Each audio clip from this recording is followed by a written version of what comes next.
the United Liberation Movement for West Papua, and he joins us now from Canberra. Ronny Kareni, welcome. So there have been several weeks of intense unrest in West Papua. What's been the source of this latest flare-up? Thank you. This latest source of flare-up sparks off from the outcome of the Pacific Island Forum in Tuvalu, by which the Pacific leaders came out very strongly to call on the identifying the root of the causes of the conflict, as well as for the UN High Commissioner for Human Rights to visit the region, especially with the violence and escalation of this human rights situation. It also sparks of the racial slurs that emerged on the pre-independence day in Surabaya, by which Papuan students were called with racial slogans. And that sparks the uprising throughout West Papua, and to date, we are seeing this civil resistance, especially the non-violence resistance that is happening throughout West Papua in the last 2 weeks. And so who made those racial slurs against the West Papuan students? Reports have emerged in Indonesia, especially through Indonesian media, that the racial slurs have been used by the Ormas group, or what is called the Indonesian nationalist gangs, and which they accuse the Papuan students of pulling down the Indonesian national flag and dumping it in the sewer, by which up until today there is no evidence of who did that, or nor did the state identify the perpetrator. But what really happened on that day, on the 17th of August, was that the anti-terrorism unit, the Detachment 88, which the Australian government trained and funded, break through the gates and the windows and arrested 43 Papuan students on that day. Thankfully, they've been released without charge. Yeah.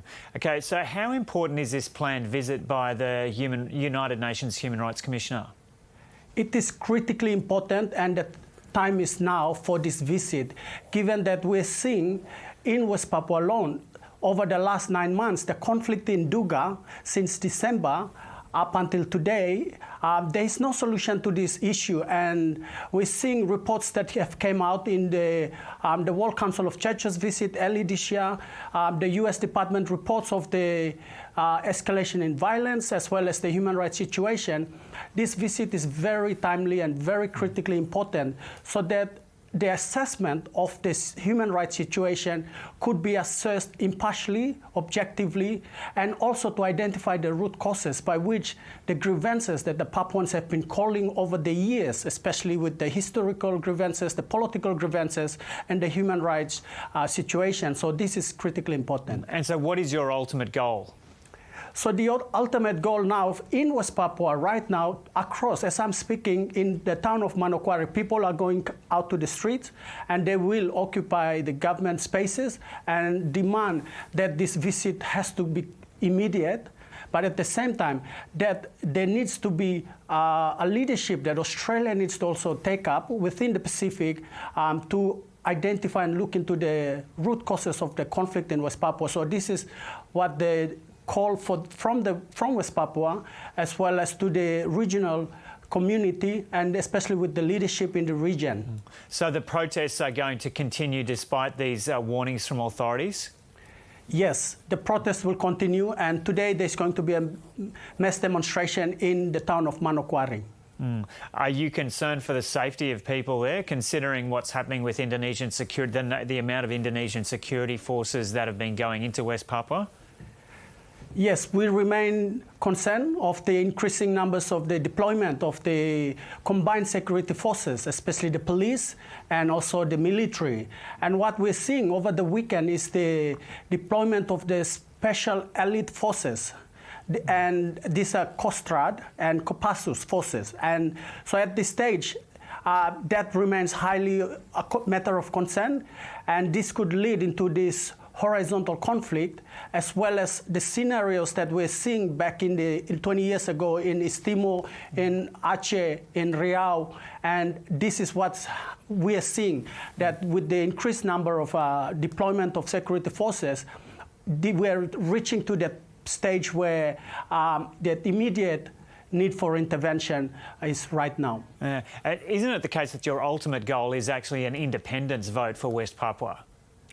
That has been since the day one when Indonesia occupied West Papua, and we remain steadfast to that commitment and the call for independence, and as well as understanding that with geopolitical importance and security importance in this region, it is also important that Australian government to step up, by which they have recognized and also signed up to the regional commitment for the visit of the UN, as well as to identify the root causes of this conflict in the region. So, why is it the case in your argument that an independence vote for West Papua is absolutely essential and justified? What is essential is that if we look into this early 60s, Australia was already committed to support the pathway for the independence of the region. And in 1961, on the 1st of December, that was recognized through the Morning Star flag, which is now an outlaw symbol, as well as the national flag and a legislative body that to represent the aspiration of the people. What happened was the 1963 annexation, and then the so-called Act of Free Choice in 1969 to whitewash this whole process.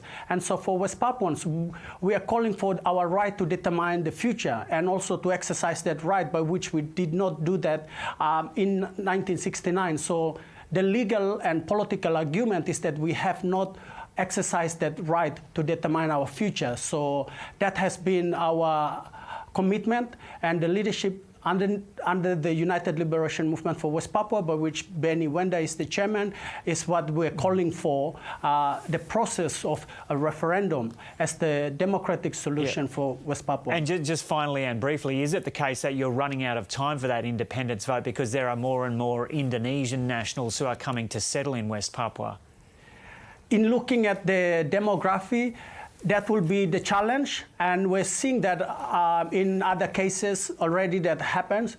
But in our commitment is that the time is still there, and the people are prepared to negotiate whatever that outcome. But for now, that is our commitment for that process, a democratic and noble means by which Papuans will achieve their independence. Okay, Ronny Kareni, thanks so much for talking to us this morning from Canberra. Thank you.